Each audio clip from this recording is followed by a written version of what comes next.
close your eyes and take a deep breath. The scene has been set and the light is on. It's time to walk towards it.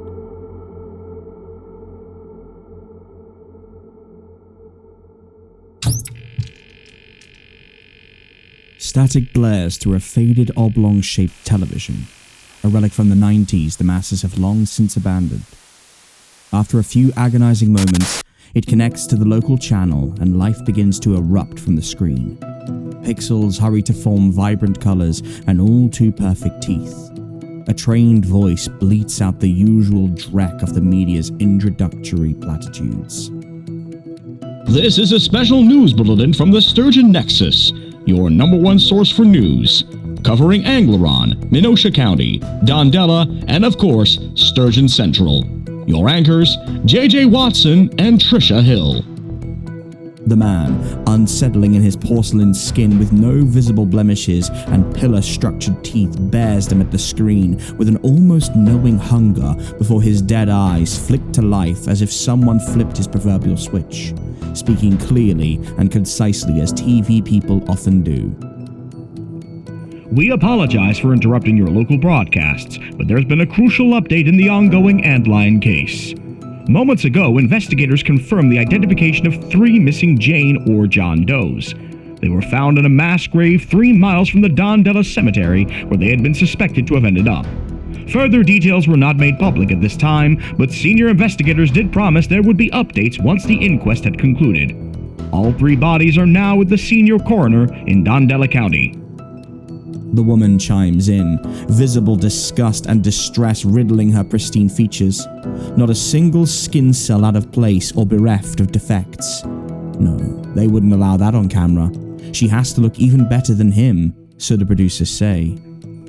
Investigators were able to confirm these were victims of the antlion based on missing flesh, organs, and their shared admittance to the increasingly scrutinized Inner Sanctum Therapeutic Services, a place where those with specific mental infirmities and disorders were admitted for extended stays.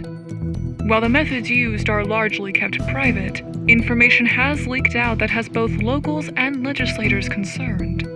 Some lobbyists advocate that there is, quote, more fixing to be done, and that these methods do not go far enough. But for the time being, their doors are firmly closed, following a series of mishaps culminating in the mental collapse of their director, Professor Luann Coleman. Investigators have promised to provide updates on the identities of the victims, as well as information to the families still waiting for their loved ones who have yet to come home. The man smiles, something hungry hiding behind his omnivorous lips. A mouth that has uttered more damage than most tilted into feigned sympathy. Our thoughts are, of course, with those families.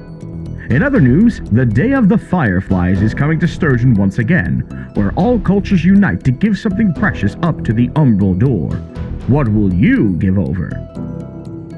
Well, JJ, I think I'd give over something precious to me. Something like The transmission begins to fade to white noise as the volume is turned down and the listener walks around the still unseen room that reeks of ammonia and stale air. Footsteps echo and bounce incessantly off of marble floors and unforgiving walls. This is not a room for people to live in, to love in, to thrive in. That much is apparent. The man sighs in a way only the truly exhausted can.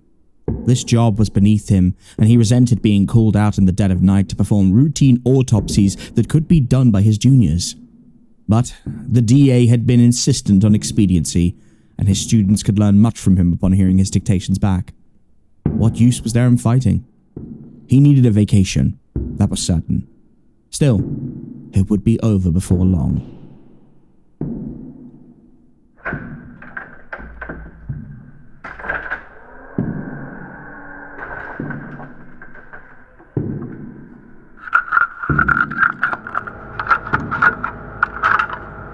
Dictation started.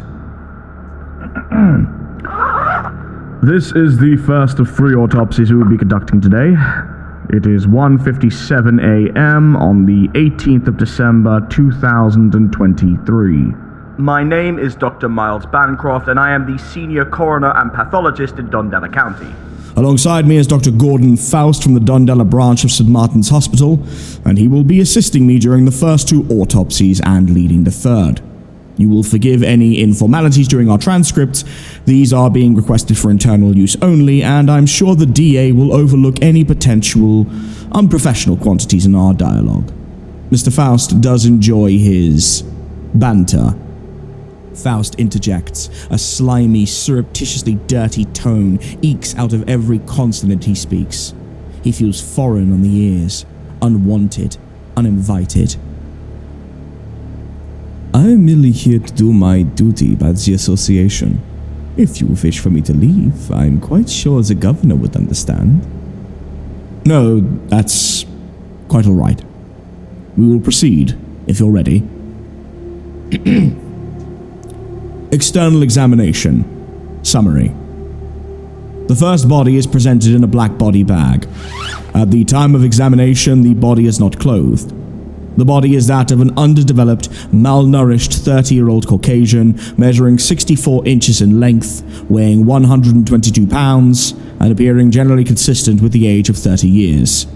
Are you going to redact the gender? I am. Do you take issue with that? I will withhold my thoughts for the moment. Proceed. The body is cold and unembalmed with expected lack of rigor. Lividity is, at this stage, non-blanchable on the upper body.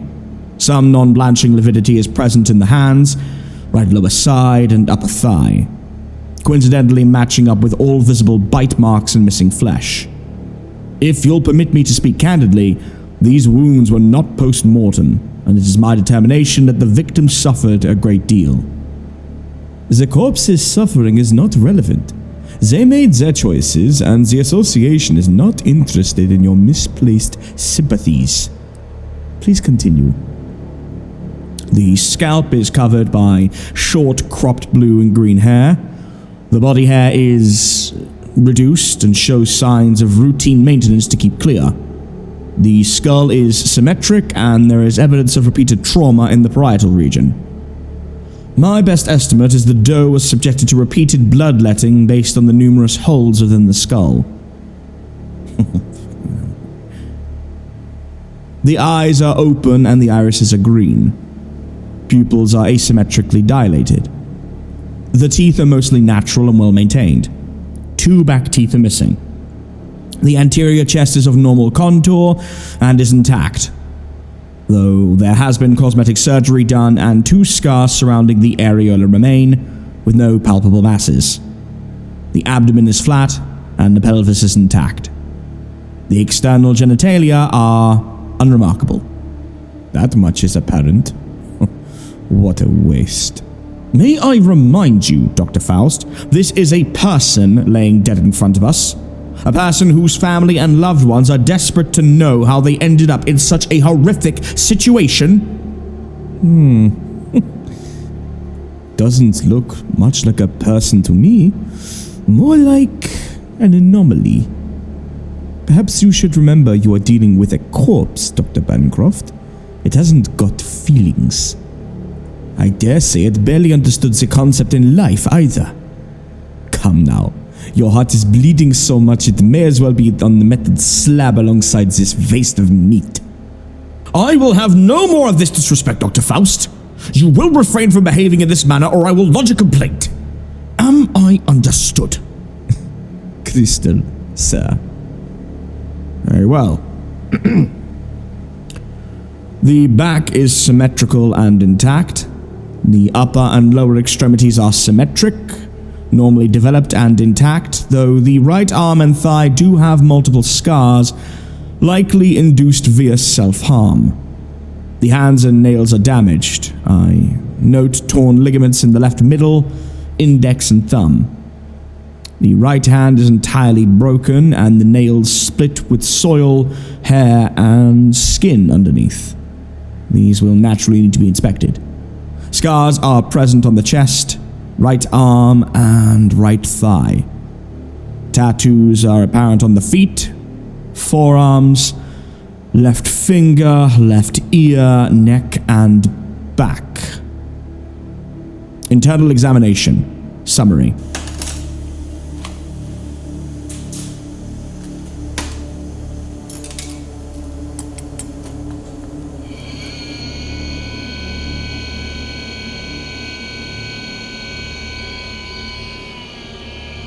So tell me, Dr. Faust, what does the association want with these victims? It's unusual for your group to pay such close eye to things like this. Firstly, let us not jump the gun calling them victims.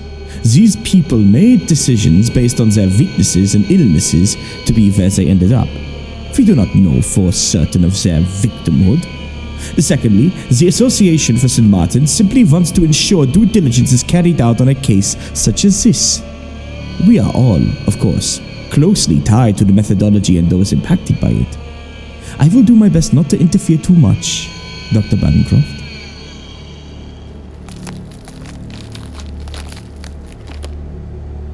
Central nervous system. The brain weighs 1,340 grams and is within normal limits, though I spy old wounds across the tissue. Skeletal system. I expected there to be more trauma within. Perhaps a subdural hematoma with fractures of the parietal region causing fragments to splinter into the brain tissue. But while there are penetrative wounds, this is not the cause of the victim's death. Though it should be noted there would have been great pain during this process. Respiratory system. Throat structures. The oral cavity shows multiple lesions. Likely our doe bit down repeatedly on their tongue and cheeks during moments of great pain.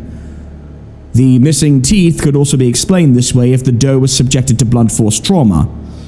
This would also fall in line with practices of the... I advise you to stop there, Dr. Bancroft. You are not permitted to make such speculations or judgments on what a private institution does with its patients. Be very careful where you tread. You cannot be serious. It is entirely my job to make these speculations. Not while I am here. Continue, but no any such theories will be redacted from the record. The mucosa is intact, and there are old injuries to the teeth, newer ones to the lips and the gums. While there is no visible obstruction on the airway, it looks as if the doe choked during their final moments. We'll check the stomach contents. The mucosa of the epiglottis, glottis, and piriform sinuses are all anatomic. The trachea and major bronchi, however, seem unusual. This particular substance is almost tar-like, black and opaque, no odor but feels warm to the touch. It is lining the interior of the victim's respiratory system, which could be a factor in choking. That being said, no further injuries are seen and there are no mucosal lesions.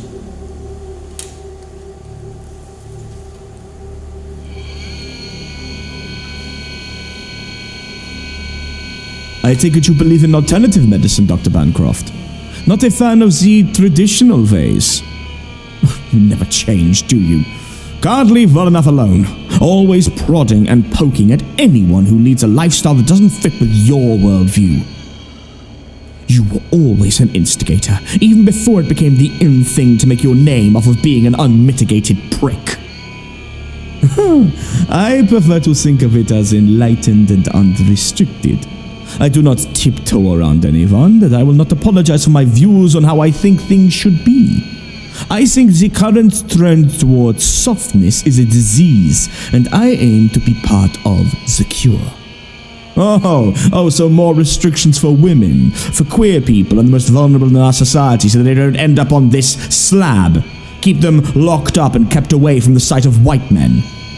If that's what it takes, yes. And what's wrong with being white? I can't be proud of that. I can't be proud of loving women. When did that become against the norm? It never did. It still isn't, and you know damn well that's the case. Nobody is replacing or overwhelming the most powerful groups in human society. They just want to exist without being assaulted in every waking moment of their bloody lives. How is that complicated to follow? There will be people who may one day hear this that feel threatened just by your rhetoric. Well, let them be. We will drag them kicking and screaming into our way of thinking. And if they don't, Oh, please do finish your thought, Gordon. I so want to hear you take your mask off fully. No, I'll keep that for my online circles, thank you. Now, back to my original question. Miles, what do you believe in? How would you steer this soft, broken, confused world? I believe that a person's right to choose is one of the most important fundamental rights we have as human beings. It is not for you, I, the government, or any supposed deity to pass judgment on us for it. Oh, so you're one of the woke types, I see. You don't follow the Sanctum's teachings, then. Oh, what a stupid word! You people steal it from a black activist and turn it into an umbrella phrase as your security blanket for disdain for things outside your comfort zone. Don't like someone being gay? It's woke. Don't care for a character's gender? It's woke. Race or ethnicity are changed in a fictitious television show or video game? It's woke. Angry when the world elects to be kind to one another, regardless of their belief system, who they love and what they wish to be? It's woke. This redundant, childish term will die long before kindness and acceptance ever does, Dr. Faust. You are on the losing side. Cruelty does not ever succeed in the long run. It may be popular, it may be more fun, it may be infinitely easier to mock those you do not understand or that you dislike, but that doesn't make it right. Your idol, your leader, your chosen God, if this behavior is what they preach, then it is not remotely worth surviving to the next generation. I suppose you'd not listen to me, though. What with me being the enemy as a gay man.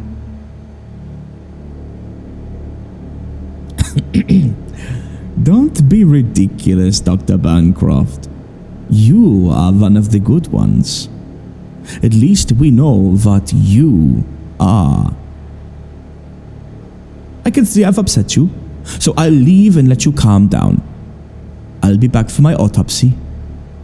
Keep it fresh for me.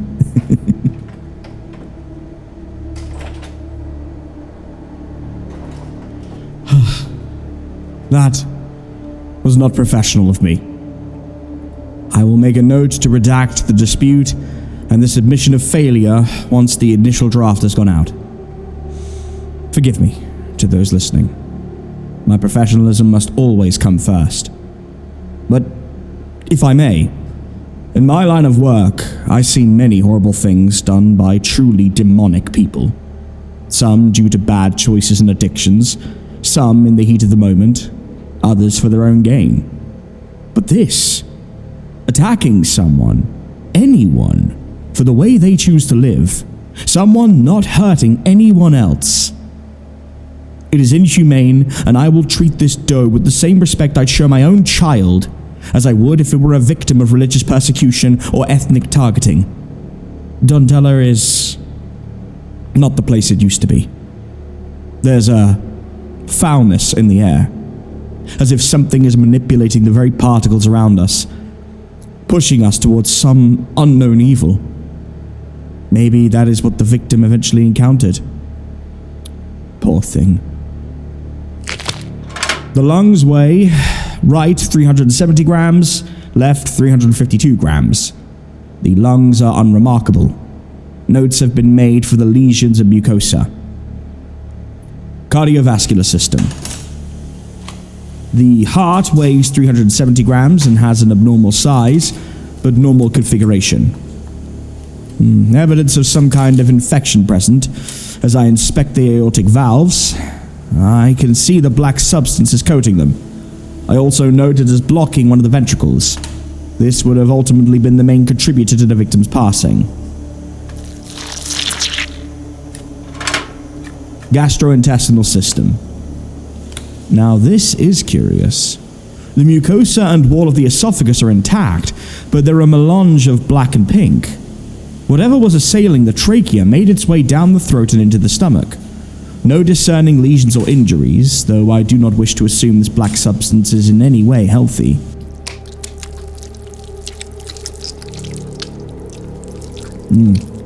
The gastric mucosa is intact, again with the same pink and black coloring. signs of burning lining the interior of the stomach. This black tar was eating its way out and would have likely caused perforation before long, but that is not what killed this doe. No food in the stomach. The mucosa of the duodenum, jejunum, ileum, colon, and rectum are intact and unremarkable. This infection spread through the body, but did not make its way further into the digestive tract. Urinary system. The kidneys weigh left 117 grams, right 112 grams. The kidneys are anatomic in size, shape, and location, but lesions are present throughout both. As suspected, the black substance has stuck to them and is acting like a tumor, spreading across from a single entry point. Genital system. Unremarkable. Fluids have been removed for analysis.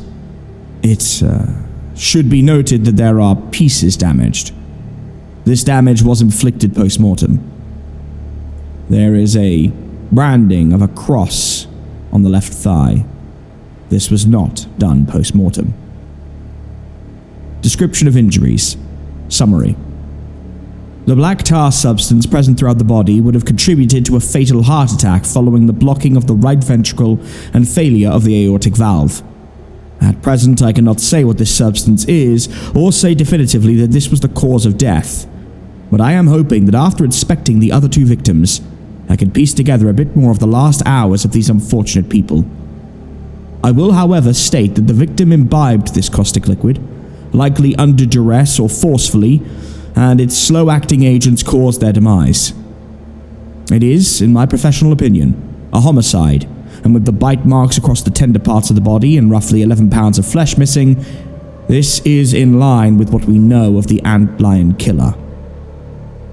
Opinion. Time of death. Body temperature, rigor and livor mortis, stomach contents and witness statements approximate the time of death between 2 in the morning on the 15th of December 2023 and 6 in the morning on the 16th of December 2023. Cause of death. Fatal heart attack by poisoning. Suspected. Manner of death. Homicide.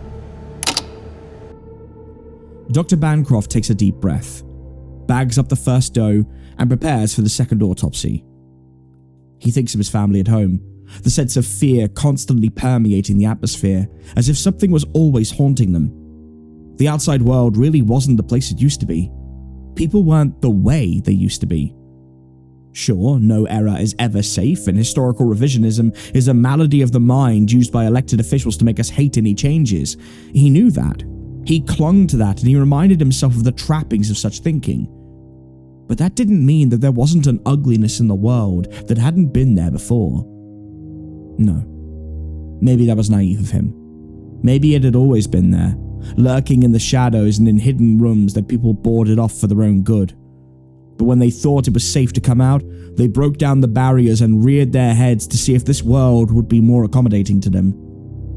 And they were. Bancroft took one last look at the first doe, zipping them up as he thought of his firstborn. Imagined them on the slab, being dissected in this way, without identity or dignity. The monsters amongst the community would relish in that, he thought, picking the bones clean even in death, ensuring this victim never stopped suffering. Conspiracy theories, hateful opinions, dark humor content, all proliferating like a cancer in a society that wants to play the ultimate bully.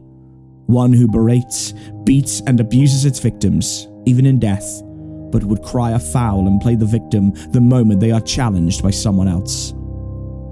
They became powerful. So powerful that any circle of human influence had them lurking in plain sight. Now, they were Bancroft's bosses. They were Faust. They were all but financing the antlion's antics, profiting off of it, relishing in it. Why? Bancroft shuddered at the question and the answer. Because that is what monsters do. Hatred does not have rhyme or reason to it, though they'd love to tell you that there is a method to the madness.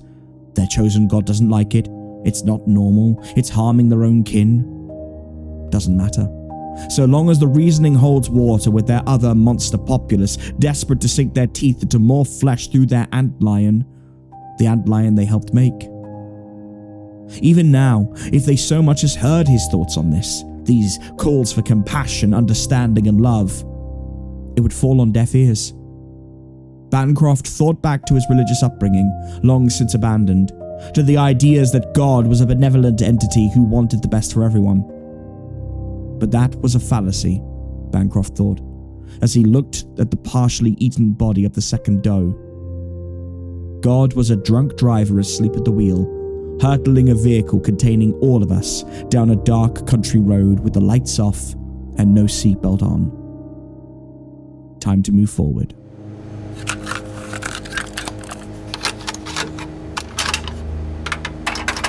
Doe 2. This is the second of 3 autopsies we'll be conducting today. It is 3:02 in the morning on the 18th of December 2023.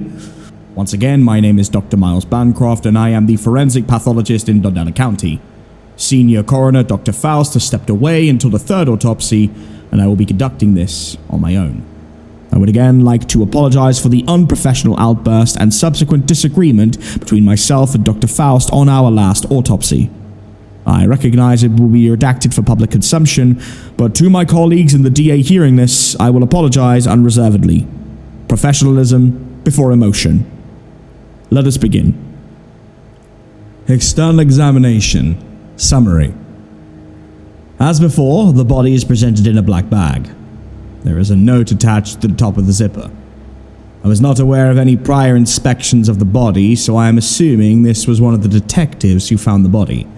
I shall read it for posterity.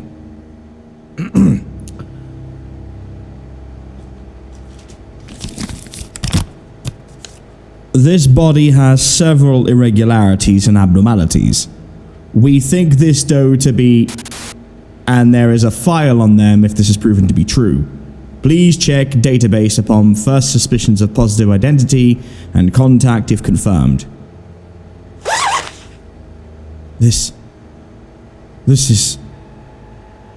The body is not clothed, but is instead covered in a combination of what I assume is tar and feathers. A pair of wings affixed on the back. This is an angel, or at least an interpretation of one. I must say, this is a surprise. It seems our doe went through quite the ordeal. The body is that of a well-nourished Caucasian in their mid to late 20s, measuring 77 inches in length, weighing 238 pounds, and looking remarkably youthful for the suspected age. The body is warm and unembalmed with no rigor present. No unblanching lividity present. Ligature marks apparent across all joint markers.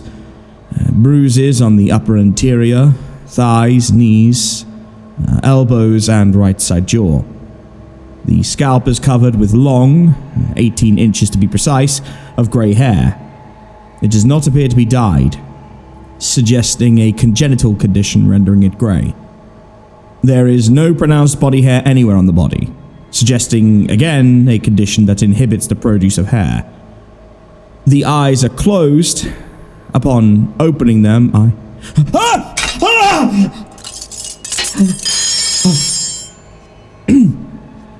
Sorry. I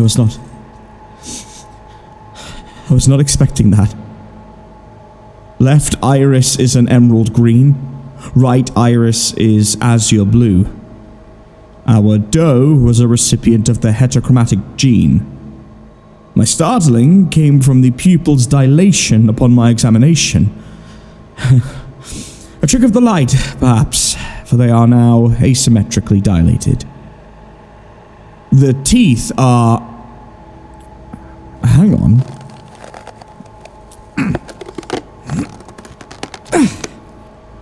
Dentures. Top and bottom row.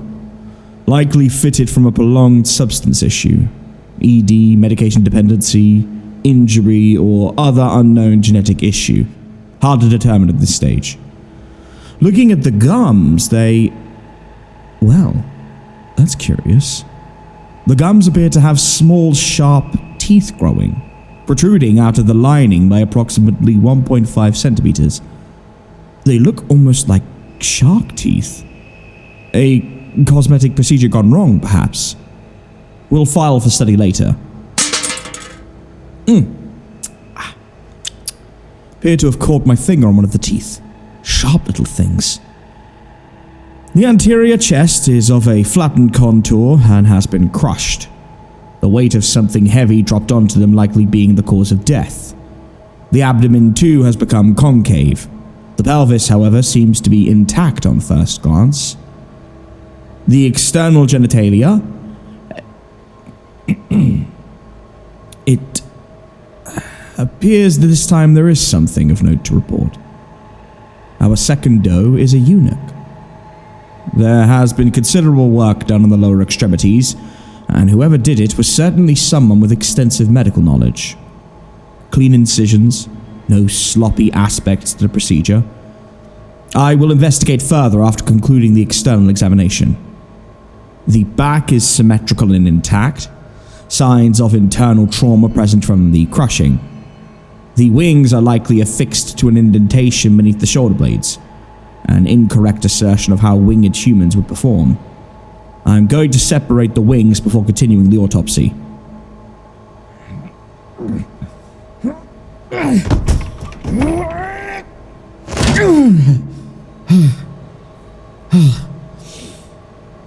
This is far stranger than I anticipated. I don't know who did this or how, but this doe has undergone extensive surgery. Their wings are not superficially attached to the stumps on or directly to the shoulder blades. Rather, they are deeply connected with ligaments, nerves, and muscle fibers. As if... I must inspect the pectoral muscles before continuing.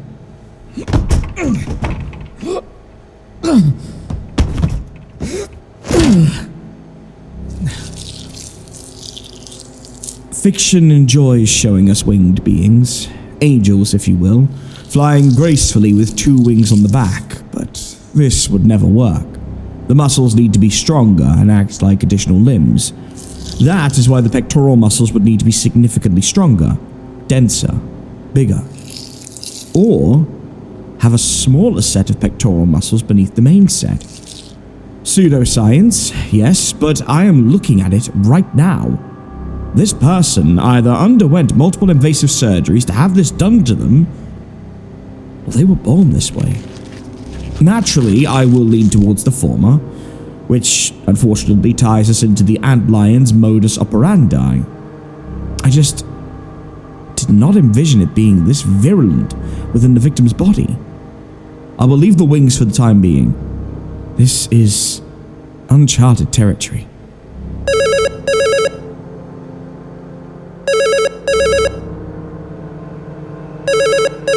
Yes? I have examined the first. Currently on the second. Yes, it is presenting irregularities. How did you... Are you sure? No, I don't mean to question your... I understand. I will do as you ask. Thank you.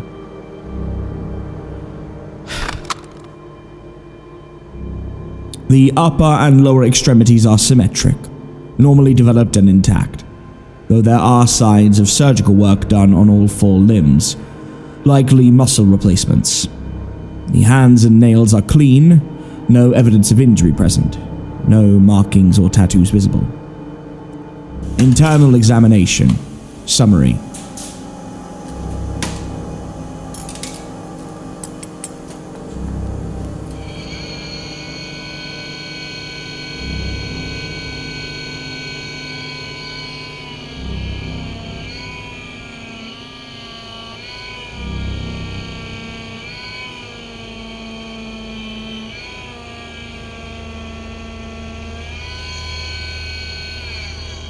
The brain is unusual.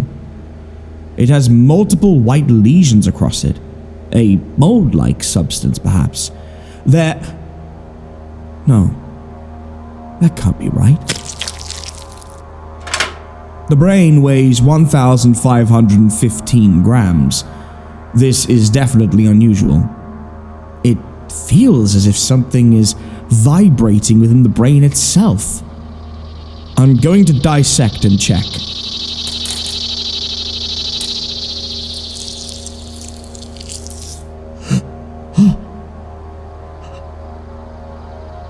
There's a cicada inside the cavity. How is this possible? I see no entry point. The larvae itself would have either starved to death or the host killed long ago. This creature made noise until I pulled it out. Now it lays still in my hand, dead. I cannot explain this phenomenon. I will bag up the cicada for study. The brain will go separately. Skeletal system. The exact same bone fragments as with our previous doe, though these line up almost perfectly with the white lesions across the surface of the brain. An experimentation? Maybe a dye forced into the tissue. Unknown at this stage. Respiratory system. Throat structures. The oral cavity shows no lesions. The mucosa is intact, no injuries to the lips, but gums are blackened and the teeth, as previously reported, are smaller and sharper than expected. I also note more of them than perhaps there should be. Identical obstructions present in the airway as with our previous doe. The mucosa of the epiglottis, glottis, piriform, sinuses, trachea, and major bronchi are anatomic. No injuries, no mucosa lesions.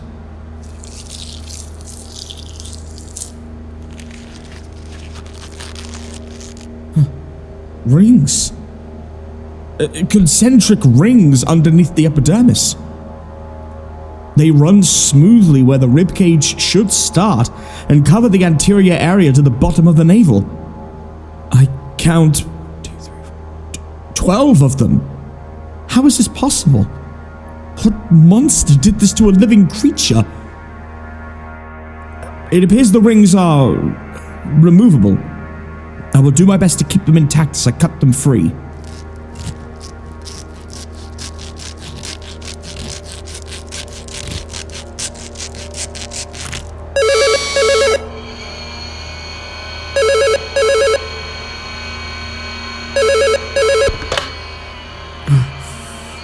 Yes, this is Bancroft. I'm in mid-procedure at the moment and you're on the recording, not that you would mind. Doctor, how far into the second autopsy are you at present? Currently in the midst of the internal examination. The findings were, as you accurately predicted, unique. I will report those findings once concluded. So you haven't seen it yet? We expect there to be something that defies reason within the body. If you'd be so kind, we'd like you to live report to us in addition to the recording. That can always be redacted later if the information is sensitive. Proceed, Doctor.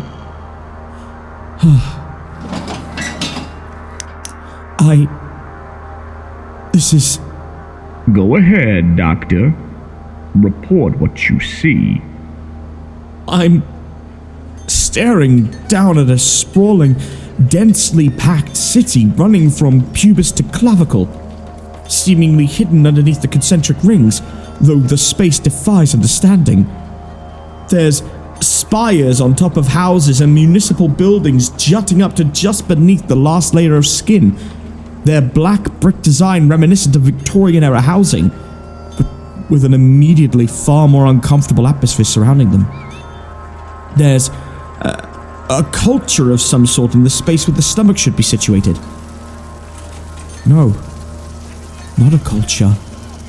Small creatures, the size of pillbugs.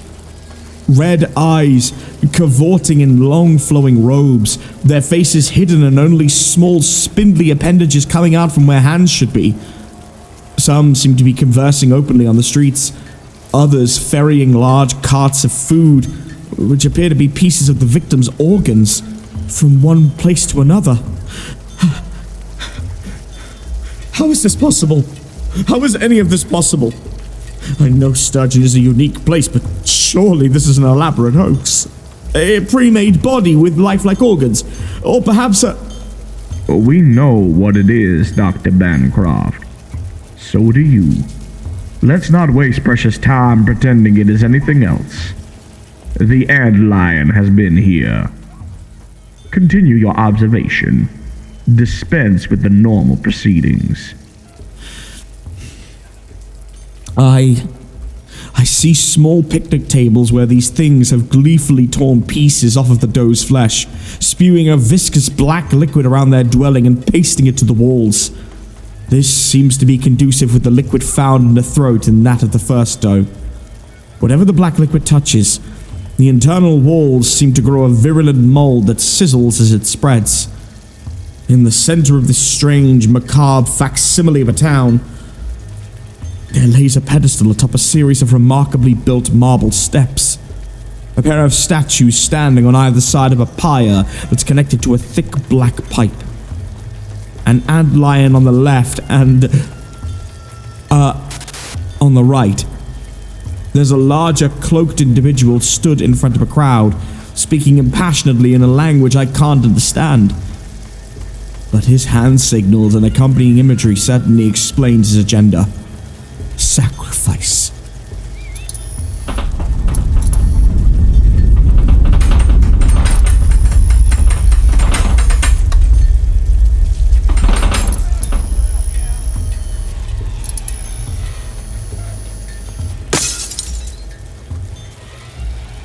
This is a joke, isn't it? A way of punishing me for wanting extra time off or for my outbursts. This is absurd. Please just tell me this is a fallacy, Governor. Do not use my title or name again. What are the figures doing, Bancroft? Give me every detail.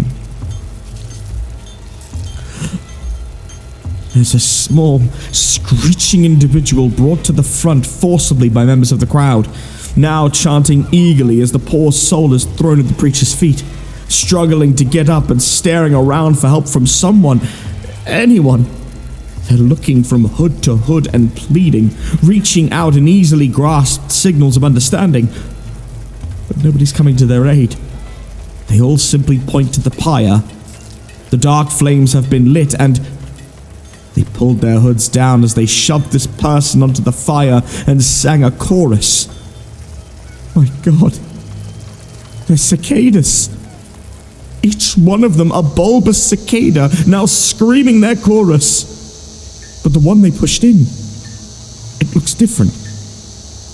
Like a larvae, or something else.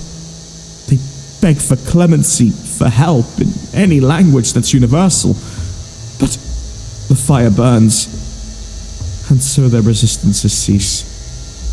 The body falls limp over the pyre before being pulled into the black pipe.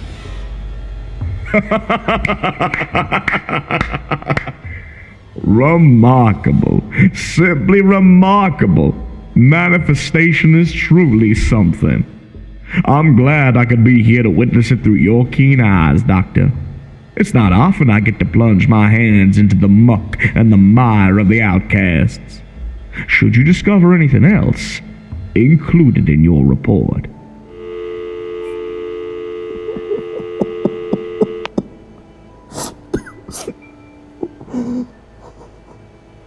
In nome di Patri, et Filii, et Spiritus Sancti, requiescat in pace.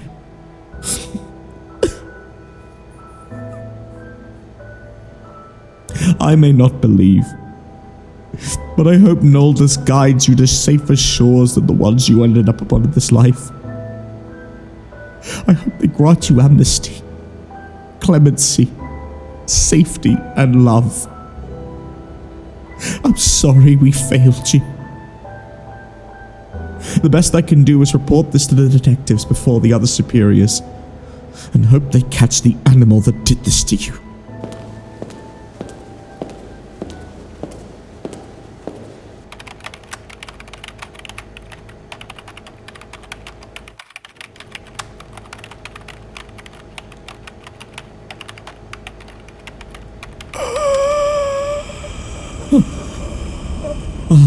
The body of the second doe is emitting a black smoke, permeating from the throat, it seems, likely affixed to the pipe inside the town. The residents are gone. The residents within are gone. The whole thing is empty. There's just a cavity now. How is this? Purveyor of the dead, hear us. We were made angels by a demon with a coat fashioned from that of the divine, enabled by monsters without form or name, singled out for our otherness, sought to be molded, changed, and saved. But there is no saving that which does not need salvation.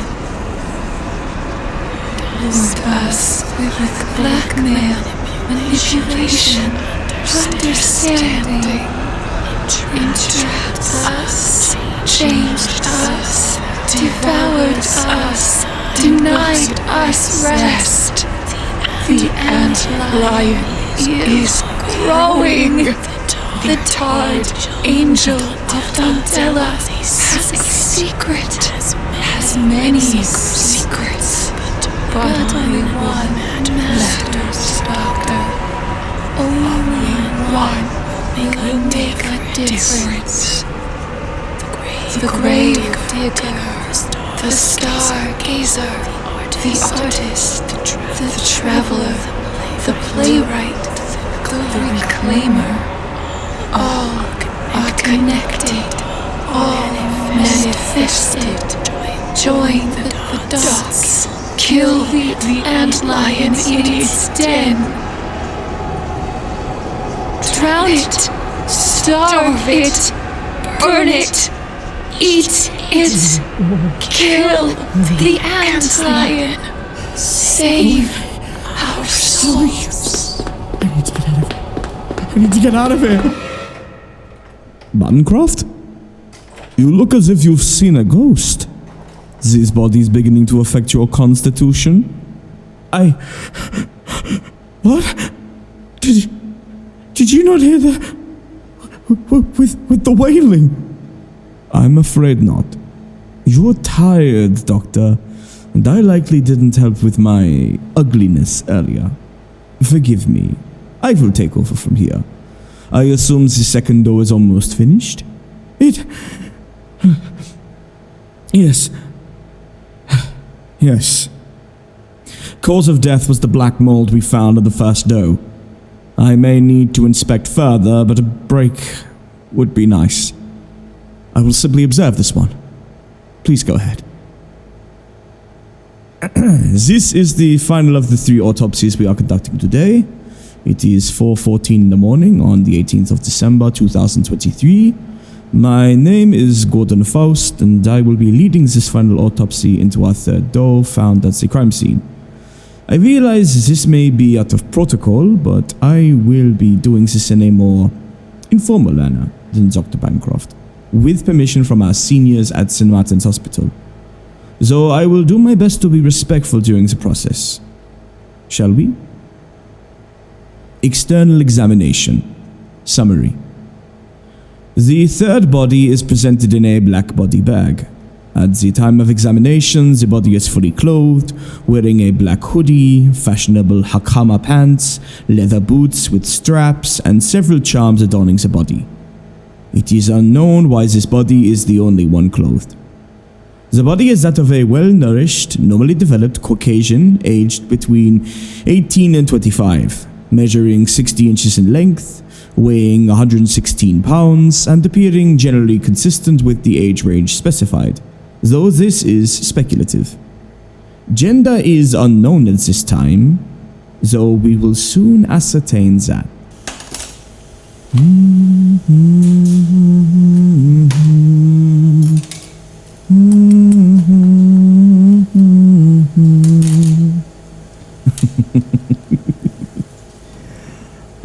The human body is a truly remarkable thing, is it not? It is a monument to perseverance. We have fought against our cousins in the hominids genus and beaten each one of them with our intellect, ingenuity, and propensity for violence, using our bodies to the best of our abilities. Who would have thought that one day we would grow so bold as to even become chameleons who could change their very sex? Some say this is becoming enlightened as we further understand ourselves. Others say it's an insidious path of subterfuge. Shh! We have had fears of the uncanny for hundreds of thousands of years. Something deep in our amygdala that screams danger when we see people who aren't quite people. Some historians think we sat at campfires in the dark, fearful of the things that look like us. Others postulate it's a creature all its own breed that wears human skin to lure in victims. Many names have been given to this beast. Perhaps now we just found a new one that we've grown to accept, to let into our society, like a sickness, until an appropriate monster of our own could help cull their numbers. You speak as if you admire the beast that did this. Is that in line with St. Martin's practices? Somewhat. You could say it's a joint venture. The very state itself turning a blind eye to one brand of beast if it takes care of the other. You heard our leader on the phone. You see our media. You just don't want to believe it. Let's see what secrets the third and final door holds. Stop! Stop! My God, they're alive! Jesus Christ, put the saw down! It's not alive, Doctor! It was never alive! Do not let the demon fool you! The only demon I see here is you!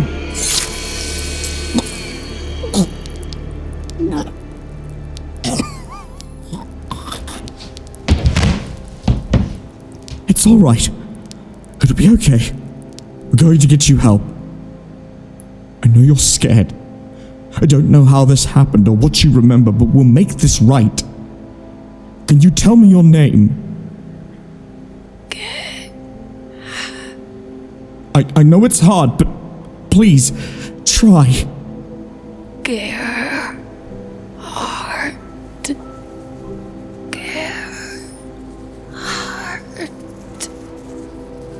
Their last name is Gerhard. Their first name lost to time. My finest work. You were the beast that did this to these poor souls. To the countless others littering Dondella's cemeteries and haunting their loved ones. Indeed, I am the right hand of divinity, destined to bring change through this town and then the world. Our doe here will be the arbiter of that change. Not if I stop you, here and now!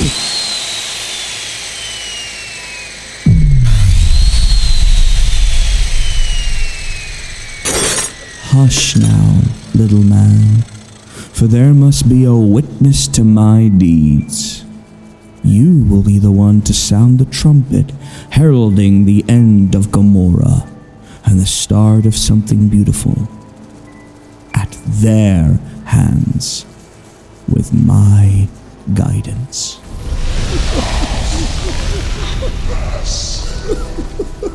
I'm sorry.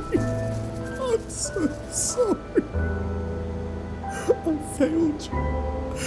I failed you.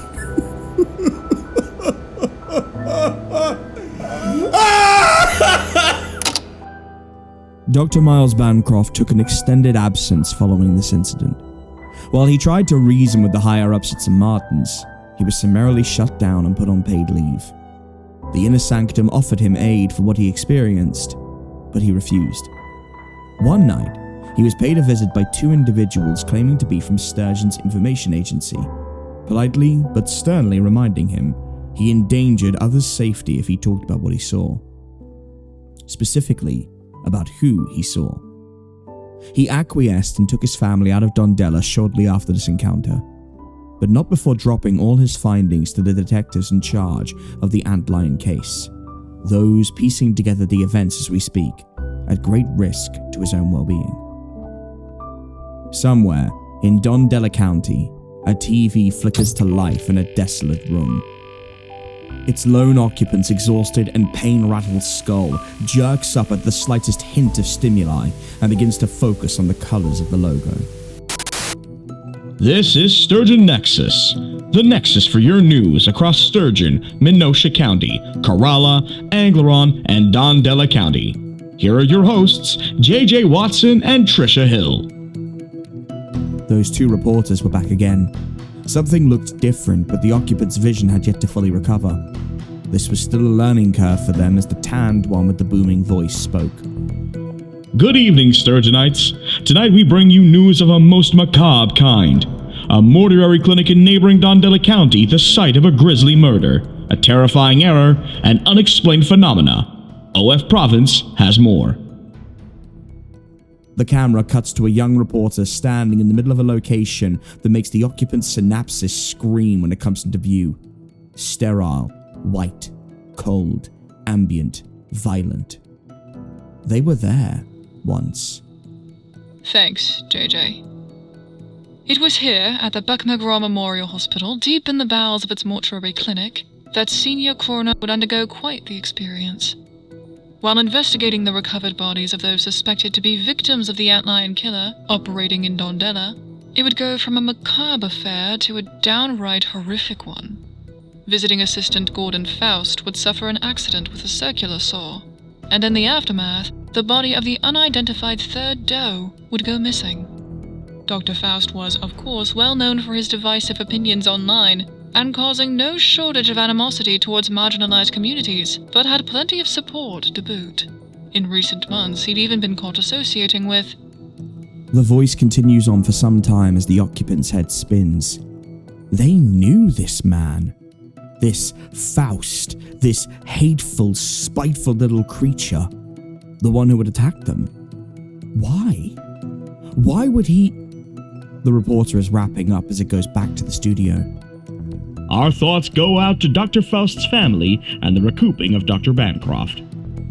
We were informed before going on the air of the wishes of the Dondella County PD. The Sturgeon Nexus was asked to honor the embargo and not disclose any information publicly at this time. The screen darkens and the host begins to grow. Or maybe it's just their shadow. No, definitely their form. Ever so slightly, it is twisting. The occupant feels a staleness in the air. Something is coming. But we believe in the freedom of the press, and as such we will not be honoring that request. We have reason to believe the antlion infiltrated the building and has taken the third doe, a missing member of the famous Gerhardt family. Their name is... Static blasts the room as the occupant clutches at their ears. The sound malicious, painful, foreign, unwanted.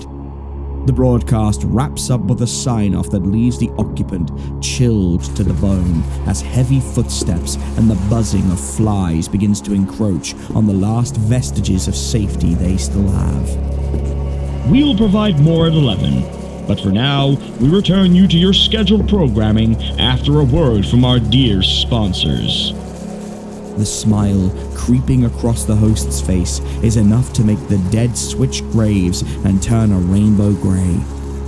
3 words spilling from his lips that paint the ugliest picture Dondella has ever seen.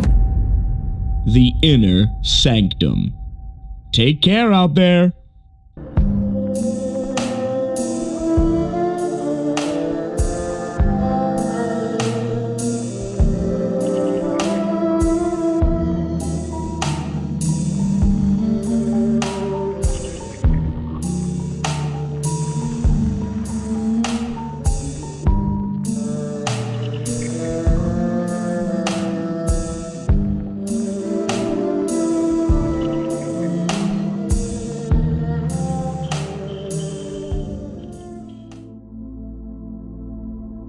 A happy Thanksgiving to all of you who celebrate, and an apology to those who had just eaten when they clicked play on this transmission.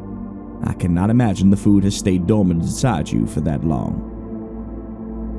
If you enjoyed this video, be sure to check out some of our other transmissions. We're adding them regularly, and we'd love to have you as part of the Dusklight family by subscribing, hitting the bell of torment, and leave a comment with stories you'd love for my many-legged runners to find. I want to thank all of our patrons for making this possible. If you want to sign up, it's as little as $1 a month, and you get exclusive content, early access videos and stories, updates, and more. But times are tough, and we will always be grateful for support no matter what form it comes in. Financial, spiritual, corporeal, maniacal, whatever you want. It really helps us out.